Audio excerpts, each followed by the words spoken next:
जब चर्चा का प्रारंभ हमारे विद्वान मित्र सुरजेवाला जी ने किया तो उनने थोड़ा छेड़ दिया। माननीय उपसभापति जी, हम किसी को छेड़ते नहीं है, लेकिन अगर कोई छेड़ दे तो फिर छोड़ते भी नहीं। उनको याद भी आए तो शकुनी याद आए। शकुनी, चौपड़, चक्रव्यूह और इन सारे शब्दों का संबंध है अधर्म से। जाकी रही भावना जैसी, प्रभु मूरत देखी सुनते ऐसी। जब महाभारत काल में हम जाते हैं तो हमें तो भगवान श्री कृष्ण याद आते हैं। यदा यदा ही धर्मस्य ग्लानिर्भवति भारता अभ्युत्थानम धर्मस्य तदात्मानं सृजाम्यहम् परित्राणाय साधूनां विनाशाय च दुष्कृताम धर्म संस्थापनार्थाय संभवामि युगे युगे। कांग्रेस के डीएनए में ही किसान विरोध है, मैं ये कहना चाहता हूँ। माननीय उपसभापति जी, भारत अत्यंत प्राचीन और महान राष्ट्र है। 5000 साल से तो ज्यादा ज्ञात इतिहास है हमारा। जब दुनिया के विकसित राष्ट्रों में सभ्यता के सूर्य का उदय नहीं हुआ था, तब हमारे यहाँ वेदों की ऋचाएं रच दी गई थी। हमारे यहाँ ऋषियों ने कहा एकम सद विप्रा बहुधा वदंती। सत्य एक है, विद्वान उसको अलग अलग तरीकों से कहते हैं। इस चर्चा को मैंने इसी रूप में लिया है कि लक्ष्य एक है, किसानों का कल्याण। तरीके अलग अलग हो सकते हैं, रास्ते अलग अलग हो सकते हैं।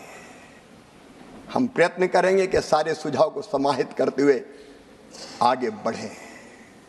लेकिन माननीय उपसभापति जी, जितना हमारा राष्ट्र प्राचीन है उतनी हमारी खेती भी प्राचीन है।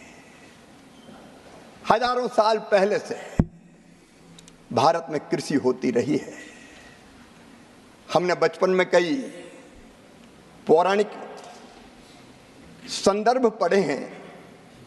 जब ऋषि भी बच्चों को शिक्षा देते थे गुरुकुल में, तब भी उनके पास खेती होती थी और हमारे उस समय के बच्चे सीखते भी थे, पढ़ते भी थे और करते भी थे। इस कृषि को इसी भाव से लेकर हम कैसे किसानों के लिए बेहतर काम कर सकते हैं, उसका हम प्रयत्न करेंगे। माननीय उपसभापति जी, मैं तो सीधे सीधे अपनी बात कहना चाहता था, लेकिन जब चर्चा का प्रारंभ हमारे विद्वान मित्र सुरजेवाला जी ने किया तो उनने थोड़ा छेड़ दिया। माननीय उपसभापति जी, हम किसी को छेड़ते नहीं है, लेकिन अगर कोई छेड़ दे तो फिर छोड़ते भी नहीं।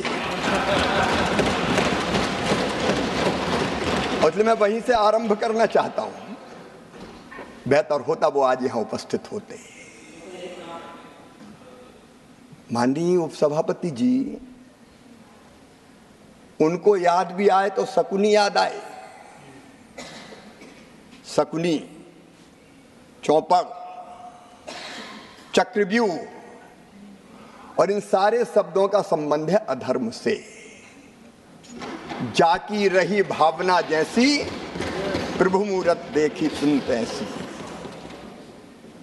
शकुनी मतलब छल, धोखे और कपट के प्रतीक थे। चौपड़ में तो धोखे से ही हराया गया था। और चक्रव्यूह मतलब फेरवार नहीं, घेर के मारना। अब कांग्रेस को क्यों चक्रव्यूह, शकनी, चौपड़ ये याद आते हैं? माननीय उपसभापति जी, जब महाभारत काल में हम जाते हैं तो हमें तो भगवान श्री कृष्ण याद आते हैं। यदा यदा ही धर्मस्य ग्लानिर्भवति भारता अभ्युत्थानम धर्मस्य तदात्मानं सृजाम्यहम् परित्राणाय साधूनां विनाशाय च दुष्कृताम धर्म संस्थापनार्थाय संभवामि युगे युगे। हमको तो कन्हैया याद आते। जब जब धर्म की हानि होगी, अधर्म बढ़ेगा, पाप बढ़ेगा, अत्याचार अनाचार बढ़ेगा, तब तब धर्म की रक्षा और अधर्म के नाश के लिए मैं बार बार आऊंगा, ये भगवान श्री कृष्ण ने कहा था। लेकिन अनीति और अधर्म किसने किया? ठगी किसने की? माननीय उपसभापति जी, कांग्रेस के डीएनए में ही किसान विरोध है, मैं ये कहना चाहता हूं। ये आज से नहीं, प्रारंभ से ही कांग्रेस की प्राथमिकताएं गलत रही है। हमारे प्रथम प्रधानमंत्री स्वर्गीय पंडित जवाहरलाल नेहरू जी, मैं उनका आदर करता हूं, लेकिन भारतीय परंपरा खेती के बारे में उसका निर्वाह नहीं किया। रूस गए, वहां से एक मॉडल देख के आए और कहा कि रूस का मॉडल लागू करो। भारत रत्न चौधरी चरण सिंह जी ने कहा यह नहीं हो सकता, भारत की कृषि की परिस्थितियां बिल्कुल अलग है। प्राथमिकताएं गलत थी उपसभापति जी। 17 वर्ष तक उन्होंने प्रधानमंत्री जी के पद को सुशोभित किया, लेकिन तब क्या होता था?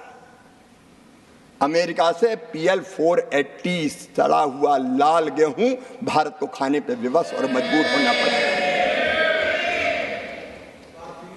माननीय उपसभापति जी, स्वर्गीय इंदिरा जी के समय, मुझे अच्छी तरह याद है, हम छोटे थे, उस समय किसानों से जबरदस्ती लेवी वसूली का काम होता था। जबरदस्ती लेवी वसूली जाती थी। अगर 2 क्विंटल भी है तो 1 क्विंटल दे के जाओ। बिंडे खोद दिए जाते थे, रखा हुआ अनाज उठा लिया जाता था। भारत आत्मनिर्भर नहीं हुआ। स्वर्गीय राजीव जी ने भी बात जरूर की, उन्होंने बात अवश्य की एग्रीकल्चर प्राइस पॉलिसी की, लेकिन किसानों की आय बढ़ाने के लिए कोई सार्थक कदम नहीं उठाए। यहां तक कि माननीय उपसभापति जी, उदारीकरण का प्रारंभ हुआ। स्वर्गीय नरसिम्हा राव जी, मनमोहन सिंह जी उस समय वित्त मंत्री थे, लेकिन उस समय भी कृषि से जुड़े उद्योगों को डी लाइसेंसिंग नहीं किया गया, क्योंकि प्राथमिकता गलत थी। और माननीय उपसभापति जी, 2004 से 2014 के बीच की मैं क्या बात कहूं। उस समय ये भारत जो प्राचीन और महान राष्ट्र है, जिसने दुनिया को ज्ञान का प्रकाश दिया था, उस समय घोटालों के देश के रूप में दुनिया में जाने लगे। 2G, 3G, 4G। माननीय उपसभापति महोदय, प्लीज। और तब भारत की राजनीति में, आप धैर्य से सुनिए, तब भारत के राजनीतिक चित्र पर उदय हुआ एक दैदीप्यमान सूर्य का, जिसने सारे देश को आशा और विश्वास से भर दिया। उनका नाम था नरेंद्र मोदी। कांग्रेस की प्राथमिकताएं गलत थी। मोदी जी के नेतृत्व में प्राथमिकताएं बदलने का काम हुआ, और खेती के लिए माननीय अध्यक्ष जी, हमारी 6 प्राथमिकताएं मैं आपके सामने निवेदन करना चाहता हूं। 6 प्राथमिकताएं। नंबर 1, उत्पादन बढ़ाना। नंबर 2, उत्पादन की लागत घटाना। नंबर 3, उत्पादन के ठीक दाम देना। और नंबर 4, प्राकृतिक आपदा में ठीक राहत की राशि देना। नंबर 5, कृषि का विविधीकरण, खेती में वैल्यू एडिशन। और माननीय अध्यक्ष उपसभापति जी, आने वाली पीढ़ियों के लिए भी धरती सुरक्षित रहे, इसलिए प्राकृतिक खेती को बढ़ावा देने का प्रयास सुविचारित ढंग से यह भारतीय जनता पार्टी की सरकार, एनडीए की सरकार खेती का रोड मैप बना के काम कर रही है।